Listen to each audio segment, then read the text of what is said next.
आज हम शरीर के साथ स्वयं के सामंजस्य को समझने का प्रयास करेंगे, जिसमें दो चीज़ों को समझना है। संयम क्या है और स्वास्थ्य क्या है, और दोनों चीज़ें कैसे संभव है।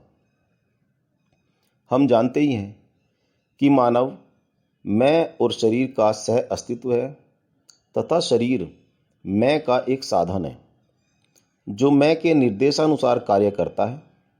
अतः मैं और शरीर के बीच तालमेल रहना बेहद आवश्यक है, जो निम्न प्रकार हो सकता है।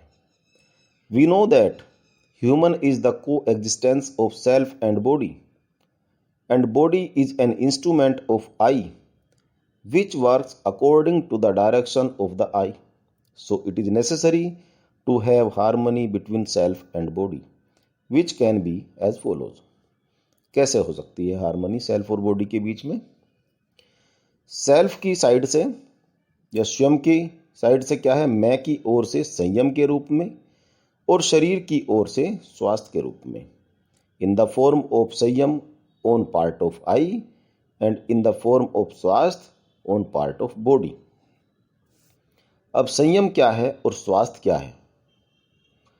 संयम यह शरीर के पोषण, संरक्षण और सही उपयोग के लिए स्वयं में या मैं में जिम्मेदारी की भावना है। It is the feeling of responsibility in the self for nurturing, protection and right utilization of the body. ये संयम है। अब स्वास्थ्य क्या है? यह शरीर की वह स्थिति है जिसमें शरीर का प्रत्येक अंग अपना अपेक्षित कार्य कर रहा होता है।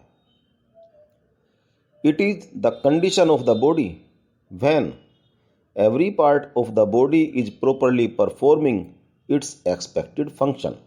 यानी शरीर का प्रत्येक अंग ठीक काम कर रहा है तो वह स्वास्थ्य की कंडीशन है। अब ये दोनों चीज़ें कैसे हो सकती हैं? इसके लिए पहले स्वयं को या सेल्फ को कुछ चीज़ें शरीर के बारे में समझनी होगी, और वो क्या है? सबसे पहले समझना है कि हमारा शरीर एक स्वसंगठित इकाई है। Our body is a self organized unit. शरीर की यदि संरचना की बात करें तो शरीर सबसे छोटी यूनिट कोशिका आपस में मिलकर बनाती है टिश्यू या ऊतक, जो एक तरह का काम करते हैं। ऐसी सेल्स आपस में मिलकर ऊतक बनाती है। बहुत सारे ऊतक मिलकर अंग बनाते हैं या ऑर्गन बनाते हैं, और ऑर्गन आपस में मिलकर बॉडी बनाते हैं। तो ये पूरा एक वेल डिफाइंड बॉडी का स्ट्रक्चर है। ये समझना होगा सेल्फ को। साथ ही साथ शरीर के विभिन्न तंत्र अपना अपना कार्य करते रहते हैं तथा एक दूसरे के सहायक होते हैं, जैसे पाचन, श्वसन, उत्सर्जन, रक्त संरक्षण आदि। शरीर की सभी गतिविधियां मैं के उपयोग के लिए शरीर को फिट रखती है। या different systems of the body carry out their functions and are helpful to each other, like digestion, respiration, excretion, blood circulation, etc. All the activities of the body keep the body fit for the use of I. तो ये भी समझना है कि शरीर के अंदर बहुत सारी एक्टिविटी चलती रहती हैं जो एक दूसरे को कोऑपरेट करती हैं और बॉडी को फिट रखती हैं। मैं और शरीर के बीच एक मजबूत युग्मन है, कपलिंग है। उनमें से किसी एक में असामंजस्य दूसरे पर प्रतिकूल प्रभाव डालता है। There is a strong coupling between I and the body. Disharmony in any one of them adversely affects the other. उदाहरण के लिए हम समझ लेते हैं, अगर मैं असामंजस्य में है तो यह शरीर को प्रभावित करना शुरू कर देता है, जिससे एलर्जी, मधुमेह, उच्च रक्तचाप आदि जैसी मनोदैहिक रोगों पर प्रतिकूल प्रभाव पड़ता है। जैसे कि if I is in disharmony, anger है, स्ट्रेस है, तो क्या होगा? बॉडी के अंदर बहुत तरह की डिजीज, एलर्जी, डायबिटीज एटसेट्रा पैदा होनी शुरू हो जाएंगे। इसी तरह अगर शरीर में गंभीर दर्द, बीमारी आदि के रूप में कोई गड़बड़ी है तो यह मैं को सामान्य कार्यों से विचलित करेगी। यानी कि मैं में यदि कोई गड़बड़ी है तो वो शरीर को प्रभावित करेगी, और शरीर में यदि कोई गड़बड़ी है तो वह मैं को प्रभावित करेगी, स्वयं को प्रभावित करेगी। मैं और शरीर के बीच में एक मजबूत कपलिंग है। यह बात भी समझनी है, और ये स्वयं को समझनी है, सेल्फ को समझनी है। शरीर एक साधन है और इसका जीवन काल सीमित है, तथा यह विकास और क्षय के एक पैटर्न से गुजरता है। तो ये भी समझना है कि body is an instrument and its life is limited and it undergoes a pattern of growth and decay. Body हमेशा रहने वाली नहीं है, उसकी एक लाइफ है और उसका एक ग्रोथ का भी पैटर्न है, डीके का भी पैटर्न है। तो इस बात को भी समझना होगा। और साथ ही मैं और शरीर के बीच केवल सूचनाओं का आदान प्रदान होता है, स्वयं की ओर से निर्देशों के रूप में तथा शरीर की ओर से संवेदना के रूप में। Between I and body there is the transaction of information only in the form of instruction from the self and in the form of sensation from the body. शरीर सेल्फ से निर्देश लेता है, उसके अनुसार कार्य करता है, या सेल्फ शरीर को निर्देश देता है, शरीर उसके अनुसार कार्य करता है। और शरीर को यदि बाहर से कोई संवेदना मिलती है, बाहर से कोई स्टिमुलस मिलता है, तो बॉडी से वो चीज़ सेल्फ रीड करता है और उसके अनुसार फिर फर्दर निर्देश देता है। तो सेल्फ और बॉडी के बीच में केवल सूचनाओं का या इन्फॉर्मेशन का ट्रांजैक्शन होता है, किसी मटेरियल का नहीं। अब ये बात समझ ली अगर कि बॉडी और सेल्फ में क्या रिलेशन है, तभी सामंजस्य भी संभव है। तो उस सामंजस्य के लिए सेल्फ को ही निर्णय लेना होगा। यानी कि पहले सेल्फ को ये निर्णय लेना होगा कि उसको संयम में रहना है, और तभी स्वास्थ्य को सुनिश्चित किया जा सकता है। ये बात सेल्फ को समझनी होगी, और उसके लिए कुछ प्रोग्राम बनाना होगा, कुछ कार्य करना होगा। वो कार्य क्या है? सबसे पहला है शरीर का पोषण, नर्चरिंग ऑफ द बॉडी। पोषण का क्या अर्थ है? इसमें शरीर को उचित भोजन, हवा, पानी आदि प्रदान करना शामिल है। भोजन का चयन ऐसा होना चाहिए कि वह नीचे दिए गए कार्यक्रम के बाद शरीर को आवश्यक पोषक तत्व और ऊर्जा प्रदान करे। या it involves providing food, air, water etcetera to the body. The selection of food should be such that it gives required nutrients, energy to the body following the programme below. क्या क्या चीज़ें भोजन का सिलेक्शन करते समय ध्यान में रखी जानी चाहिए? सबसे पहली चीज़ है अंतर्ग्रहण या ingestion.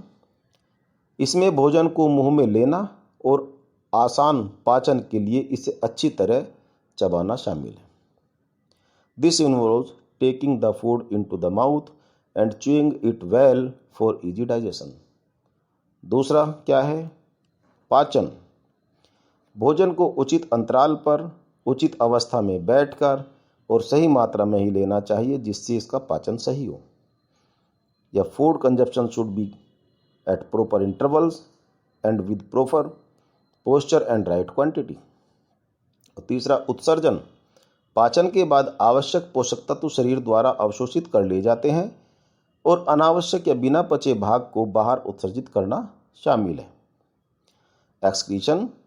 After digestion, the necessary nutrients are absorbed by the body and unnecessary or undigested part needs to be thrown out or excreted. तो 3 पैरामीटर है।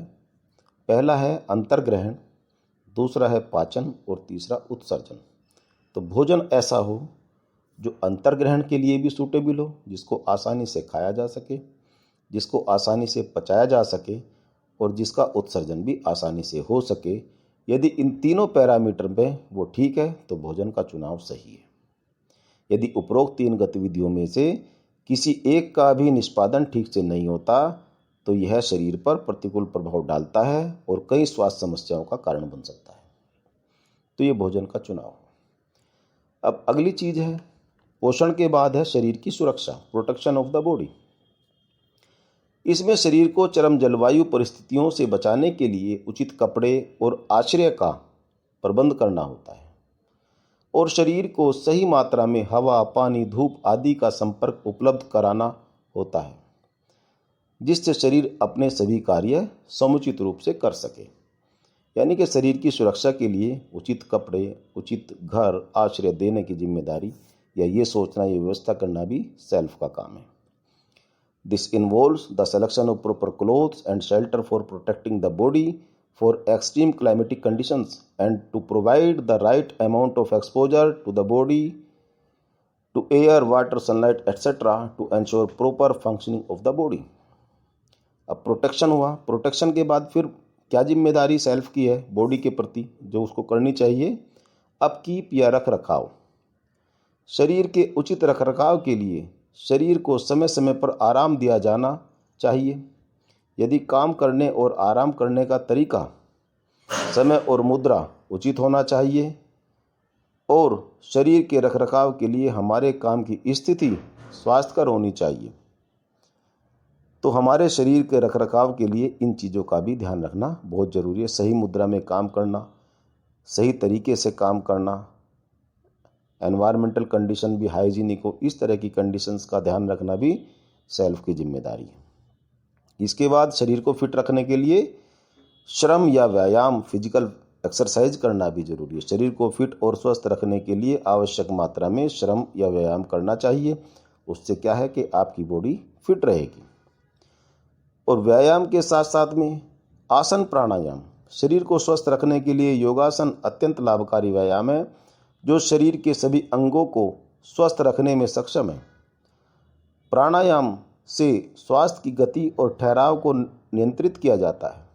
आसन और प्राणायाम स्वयं और शरीर के बीच तालमेल को भी सुनिश्चित करते हैं। Yogasana are well designed exercise involving specific postures to keep the body healthy and pranayama involves exercise involving regulation of breathing. Together they ensure the synergy between the self and the body. तो आसन, प्राणायाम और फिजिकल एक्सरसाइज में अगर देखें तो physical exercise बाहरी muscles को मजबूत करती हैं और आसन और प्राणायाम इंटरनल ऑर्गन्स की एक्सरसाइज है। और इंटरनल ऑर्गन्स यदि मजबूत होंगे, फंक्शनल होंगे, तो हमारी बॉडी अपने आप ही अच्छी होगी। और प्राणायाम से आपका शरीर और मन दोनों संतुलित रहते हैं। तो ये चीज़ें भी बहुत आवश्यक हैं। ये भी जिम्मेदारी सेल्फ की है। और इसके साथ साथ औषधि या चिकित्सा का भी काम करना। यदि शरीर में कोई व्याधि हो जाती है तो चिकित्सा की भी आवश्यकता है। जब भी शरीर को चोट लगती है या किसी भी तरह के विकार का अनुभव होता है तो हमें यह याद रखना चाहिए कि शरीर में खुद को ठीक करने की प्रवृत्ति होती है और वह वापस सामान्य अवस्था में आ जाता है। दवाओं का उपयोग तभी किया जाना चाहिए जब ये वास्तव में आवश्यक हो। Whenever the body gets hurt or experience any kind of disorder, we should remember that the body has a tendency to heal itself and come back to normal state. Medicine should be used when these are actually needed. तो इसलिए medicine का use कब करना चाहिए? जब वास्तव में उसकी आवश्यकता हो। बेवजह मेडिसिन नहीं खानी चाहिए। ये भी ध्यान रखना सेल्फ का ही काम है। और ये हमने क्या किया अभी तक? Nurturing of the body, protection of the body. अब अगली चीज़ है सदुपयोग, right utilization of the body. शरीर का उपयोग सदुपयोग के रूप में होना चाहिए। मानव शरीर का उपयोग केवल सही व्यवहार और सही काम के लिए किया जाना चाहिए। हमें उपयुक्त उपकरणों, भौतिक सुविधाओं की व्यवस्था करनी चाहिए जो शरीर के सही उपयोग में मदद करे और हम अत्यधिक शारीरिक श्रम से बच सकें। Human body should be used only for right behavior and right work. We should arrange for appropriate equipments, physical facilities which help the right utilization of the body and avoid excess physical labor. तो body से जो work लेना है unnecessary नहीं लेना। यदि उसकी help के लिए कुछ इंस्ट्रूमेंट, कुछ इक्विपमेंट हमें मिल सकते हैं तो वो हमको यूज़ करना चाहिए। तो ये चीज़ें हमने देखी कि सेल्फ की जिम्मेदारी है बॉडी को नर्चरिंग करना, बॉडी को प्रोटेक्शन करना और उसका राइट यूटिलाइजेशन करना। अब इसके साथ साथ ये चीज़ समझनी होगी कि जो भौतिक सुविधाएं जिनके लिए हम काम करते हैं उसकी ज़रूरत कहाँ है। तो भौतिक सुविधाएं शरीर के पोषण, संरक्षण और सदुपयोग के लिए ही उपयोग की जाती है तथा इसकी सीमित मात्रा की ही आवश्यकता होती है। पोषण के लिए भी, संरक्षण के लिए भी और उपयोग के लिए भी जो भी भौतिक सुविधाएं हैं उसकी सीमा तय की जा सकती है। यदि हम यह समझ पाते हैं कि हमारे शरीर की आवश्यकताएं सीमित हैं और आसानी से पूरी हो सकती है, तभी हमारे मन में समृद्धि की भावना उत्पन्न हो सकती है। Physical facilities are used only for nutrition, protection and right utilization of the body and only a limited amount is needed.